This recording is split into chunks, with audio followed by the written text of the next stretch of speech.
وَيَسْأَلُونَكَ عَنْ ذِي الْقَرْنَيْنِ قُلْ سَأَتْلُو عَلَيْكُمْ مِنْهُ ذِكْرًا إِنَّا مَكَّنَّا لَهُ فِي الْأَرْضِ وَآتَيْنَاهُ مِنْ كُلِّ شَيْءٍ سَبَبًا۔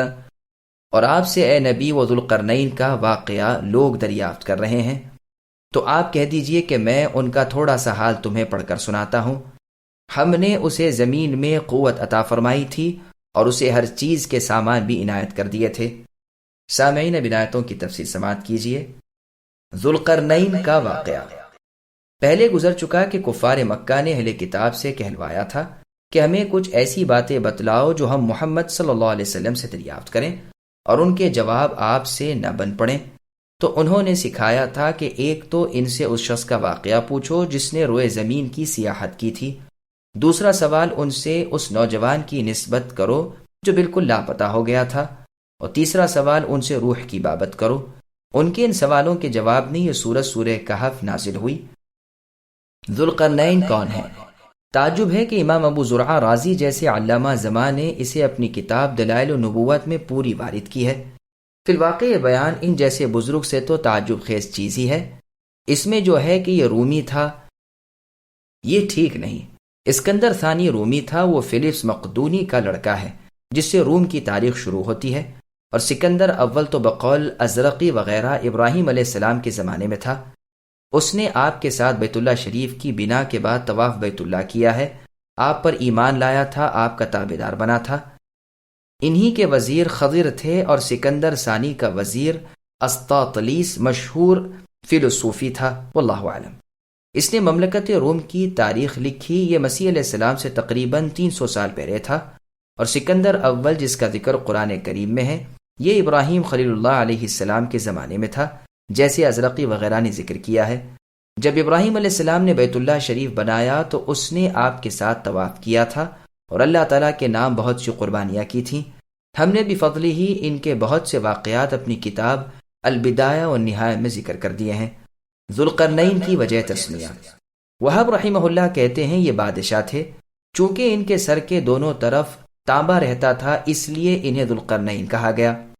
یہ بھی وجہ بتلائی گئی ہے کہ یہ روم اور فارس کا دونوں کا بادشاہ تھا۔ بعض کا قول ہے کہ فی الواقع اس کے سر کے دونوں طرف کچھ سینگ سے تھے۔ علی رضی اللہ عنہ فرماتے ہیں کہ اس کے نام کی وجہ یہ ہے کہ یہ اللہ کے نیک بندے تھے، اپنی قوم کو اللہ تعالیٰ کی طرف بلایا، یہ لوگ مخالف ہو گئے اور ان کے سر کے ایک جانب اس قدر مارا کہ یہ شہید ہو گئے۔ اللہ تعالیٰ نے دوبارہ زندہ کر دیا، قوم نے پھر سر کے دوسری طرف اس قدر مارا جس سے یہ پھر مر گئے، اس لیے انہیں ذوالقرنین کہا جاتا ہے۔ ایک قول یہ بھی ہے کہ چونکہ یہ مشرق سے مغرب تک سیاحت کر آئے تھے اس لیے انہیں ذوالقرنین کہا گیا ہے۔ ہم نے اسے بڑی سلطنت دے رکھی تھی، ساتھ ہی قوت، لشکر، آلات حرب سب کچھ ہی دے رکھا تھا۔ مشرق سے مغرب تک اس کی سلطنت تھی، عرب و عجم سب اس کے ماتحت تھے، ہر چیز کا اسے علم دے رکھا تھا، زمین کے ادنا اعلیٰ نشانات بتلا دیتے تھے، تمام زبانیں جانتے تھے، جس قوم سے لڑائی ہوتی اس کی زبان بول لیتے تھے۔ ایک مرتبہ کعب الاحبار رحمہ اللہ سے معاویہ رضی اللہ عنہ نے فرمایا تھا، کیا آپ کہتے ہیں کہ ذوالقرنین نے اپنے گھوڑے ثریا سے باندھے تھے؟ انہوں نے جواب دیا کہ اگر آپ یہ فرماتے ہیں تو سنیے، اللہ تعالیٰ نے فرمایا ہے کہ ہم نے اسے ہر چیز کا سامان دیا تھا۔ حقیقت میں اس بات میں حق معاویہ رضی اللہ عنہ کے ساتھ ہے، اس لیے بھی کہ کعب رحمہ اللہ کو جو کچھ کہیں لکھا ملتا تھا روایت کر دیا کرتے تھے، گو وہ جھوٹ ہی ہو۔ اسی لیے آپ رضی اللہ عنہ نے فرمایا کہ کعب کا کذب تو بارہا سامنے آ چکا ہے، یعنی خود تو جھوٹ نہیں گھڑتے تھے، لیکن جو روایت ملتی گو بے سند ہو، بیان کرنے سے نہ چوکتے۔ اور یہ ظاہر ہے کہ بنی اسرائیل کی روایات جھوٹ سے، خرافات سے، تحریف سے، تبدیلی سے محفوظ نہ تھیں۔ بات یہ ہے کہ ہمیں ان اسرائیلی روایات کی طرف التفات کرنے کی بھی کیا ضرورت، جبکہ ہمارے ہاتھوں میں اللہ کی کتاب اور اللہ کے پیغمبر محمد صلی اللہ علیہ وسلم کی سچی اور صحیح حدیثیں موجود ہیں۔ افسوس انہی اسرائیلی روایات نے بہت سی برائیاں مسلمانوں میں ڈال دی اور بڑا فساد پھیل گیا۔ کعب رحمہ اللہ نے اس اسرائیلی روایت کے ثبوت میں قرآن کی اس آیت کا آخری حصہ جو پیش کیا ہے یہ بھی کچھ ٹھیک نہیں، کیونکہ یہ تو بالکل ظاہر بات ہے کہ کسی انسان کو اللہ تعالیٰ نے آسمانوں پر اور ثریا نامی تارے پر پہنچنے کی طاقت نہیں دی۔ دیکھیے بلقیس کے حق میں بھی قرآن نے یہی الفاظ کہے۔ اللہ نے سورہ نمل کی آیت نمبر 23 میں فرمایا وَأُوتِيَتْ مِن كُلِّ شَيْءٍ، یعنی وہ ملکہ سبا بلقیس ہر چیز میں سے کچھ نہ کچھ دی گئی تھی۔ اسے بھی مراد صرف اسی قدر ہے کہ بادشاہوں کے ہاں عموماً جو ہوتا ہے وہ سب اس کے پاس بھی تھا۔ اسی طرح ذوالقرنین کو اللہ تعالیٰ نے تمام راستے اور ذرائع مہیا کر دیے تھے کہ وہ اپنی فتوحات کو وسعت دیتے جائیں اور زمین سرکشوں اور کافروں سے خالی کراتے جائیں، اور اللہ کی توحید کے ساتھ موحدین کی بادشاہت دنیا پر پھیلائیں اور اللہ والوں کی حکومت جمائیں۔ ان کاموں میں جن اسباب کی ضرورت پڑتی ہے وہ سب رب العزت نے ذوالقرنین کو دے رکھے تھے، واللہ عالم۔ علی رضی اللہ عنہ سے پوچھا جاتا ہے کہ یہ مشرق و مغرب تک کیسے پہنچ گئے؟ آپ رضی اللہ عنہ نے فرمایا سبحان اللہ، اللہ تعالیٰ نے بادلوں کو ان کے لیے مسخر کر دیا تھا اور تمام اسباب انہیں مہیا کر دیے تھے اور پوری قوت و طاقت دے دی تھی۔ فأتبع سببا حتى إذا بلغ مغرب الشمس وجدها تغرب في عين حمئة ووجد عندها قوما قلنا يا ذا القرنين إما أن تعذب وإما أن تتخذ فيهم حسنا قال أما من ظلم فسوف نعذبه ثم يرد إلى ربه فيعذبه عذابا نكرا وأما من آمن وعمل صالحا فله جزاء الحسنى وسنقول له من أمرنا يسرا۔ پس وہ ذوالقرنین ایک راہ کے در پہ ہو گئے یہاں تک کہ سورج ڈوبنے کی جگہ پہنچ گئے۔ انہوں نے سورج کو ایک دلدل کے چشمے میں غروب ہوتا ہوا پایا اور اس چشمے کے پاس ایک قوم کو بھی پایا۔ ہم نے فرما دیا کہ اے ذوالقرنین، یا تو آپ انہیں تکلیف پہنچائے یا ان کے بارے میں تو آپ کوئی بہترین روش اختیار کیجیے۔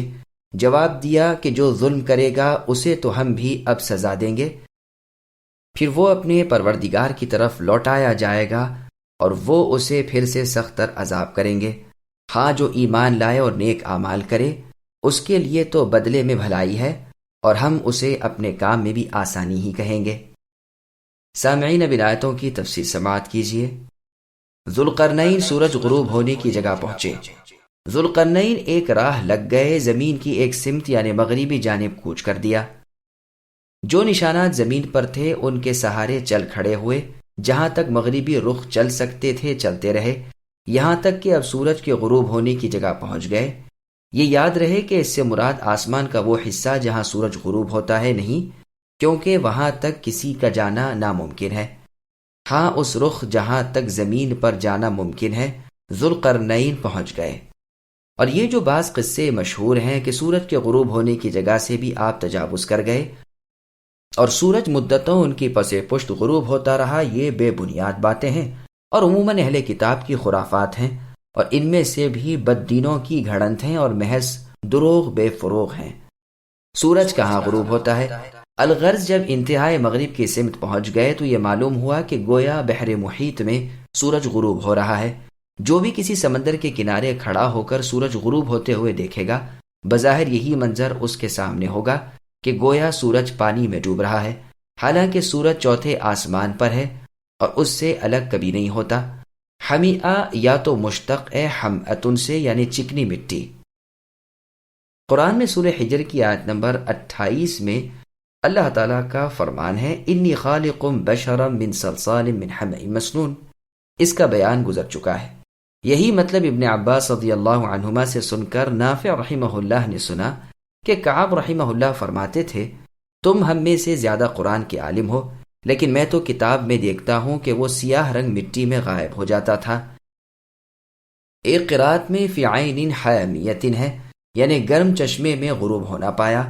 یہ دونوں قراتیں مشہور ہیں اور دونوں درست ہیں، خواہ کوئی سی قرات پڑھے، اور ان کے معنی میں بھی کوئی تفاوت نہیں، کیونکہ سورج کی نزدیکی کی وجہ سے پانی گرم ہو اور وہاں کی مٹی کی سیاہ رنگت کی وجہ سے اس پانی کی کیچڑ اسی رنگت کی ہو۔ ابن ابی حاتم میں ہے کہ ایک مرتبہ معاویہ بن ابی سفیان رضی اللہ عنہ نے سورہ کہف کی یہی آیت تلاوت فرمائی تو آپ نے عین حامیۃ پڑھا۔ اس پر ابن عباس رضی اللہ عنہما نے فرمایا کہ ہم تو حمیۃ پڑھتے ہیں۔ معاویہ رضی اللہ عنہ نے عبداللہ ابن عمر رضی اللہ عنہما سے پوچھا آپ کس طرح پڑھتے ہیں؟ انہوں نے جواب دیا جس طرح آپ نے پڑھا، یعنی عین حامیۃ۔ اس پر ابن عباس رضی اللہ عنہما نے فرمایا میرے گھر میں قرآن کریم نازل ہوا ہے۔ معاویہ رضی اللہ عنہ نے کعب رحمہ اللہ کے پاس آدمی بھیجا کہ بتلاؤ سورج کہاں غروب ہوتا ہے، تورات میں اس کے متعلق کچھ ہے؟ کعب رحمہ اللہ نے جواب دیا کہ اسے عربیت والوں سے پوچھنا چاہیے، وہی اس کے پورے عالم ہیں۔ ہاں تورات میں تو میں یہ پاتا ہوں کہ وہ پانی اور مٹی میں یعنی کیچڑ میں چھپ جاتا ہے اور مغرب کی طرف اپنے ہاتھ سے اشارہ کیا۔ یہ سب قصہ سن کر ابن حاضر نے کہا اگر میں اس وقت ہوتا تو آپ کی تائید میں تبع کے وہ 2 شعر پڑھ دیتا جس میں اس نے ذوالقرنین کا ذکر کرتے ہوئے کہا ہے کہ وہ مشرق و مغرب تک پہنچا کیونکہ اللہ کریم نے اسے ہر قسم کے سامان مہیا فرمائے تھے۔ اس نے دیکھا کہ سورج سیاہ مٹی جیسے کیچڑ میں غروب ہوتا نظر آتا ہے۔ ابن عباس رضی اللہ عنہما نے پوچھا اس شعر میں 3 لفظ ہیں، خلب، ساق اور حرمد، ان کے کیا معنی ہیں؟ کہا مٹی، کیچڑ اور سیاہ۔ اسی وقت عبداللہ رضی اللہ عنہ نے اپنے غلام سے یا کسی اور شخص سے فرمایا یہ جو کہتے ہیں لکھ لو۔ ایک مرتبہ ابن عباس رضی اللہ عنہما سے سورہ کہف کی تلاوت کعب رحمہ اللہ نے سنی اور جب آپ نے حمیۃ پڑھا تو کہا کہ اللہ کی قسم جس طرح تورات میں ہے اسی طرح پڑھتے ہوئے میں نے آپ ہی کو سنا۔ تورات میں بھی یہی ہے کہ وہ سیاہ رنگ کیچڑ میں ڈوبتا ہے۔ وہیں ایک شہر تھا جو بہت بڑا تھا، اس کے 12,000 دروازے تھے۔ اگر وہاں شور و غل نہ ہوتا تو کیا عجب کہ ان لوگوں کو سورج کے غروب ہونے کی آواز تک آئے۔ وہاں ایک بہت بڑی امت کو آپ نے بستا ہوا پایا۔ اللہ تعالیٰ نے اس بستی والوں پر بھی انہیں غلبہ دیا۔ اب ان کے اختیار میں تھا کہ یہ ان پر جبر و ظلم کریں یا ان میں عدل و انصاف کریں۔ اس پر ذوالقرنین نے اپنے عدل و ایمان کا ثبوت دیا اور عرض کیا کہ جو اپنے کفر و شرک پر اڑا رہے گا اسے تو ہم سزا دیں گے، قتل و غارت سے، یا یہ کہ تانبے کے برتن کو گرم آگ کر کے اس میں ڈال دیں گے کہ وہیں اس کا مرنڈا ہو جائے، یا یہ کہ سپاہیوں کے ہاتھوں انہیں بدترین سزائیں کرائیں گے، واللہ عالم۔ اور پھر جب وہ اپنے رب کی طرف لوٹایا جائے گا تو وہ اسے سخت تر اور دردناک عذاب کریں گے۔ اس سے قیامت کے دن کا بھی ثبوت ہوتا ہے، اور جو ایمان لائے ہماری توحید کی دعوت قبول کر لے، اللہ کے سوا دوسروں کی عبادت سے دستبرداری کر لے، اسے اللہ اپنے ہاں بہترین بدلہ دیں گے اور خود ہم بھی اس کی عزت افزائی کریں گے اور بھلی بات کہیں گے۔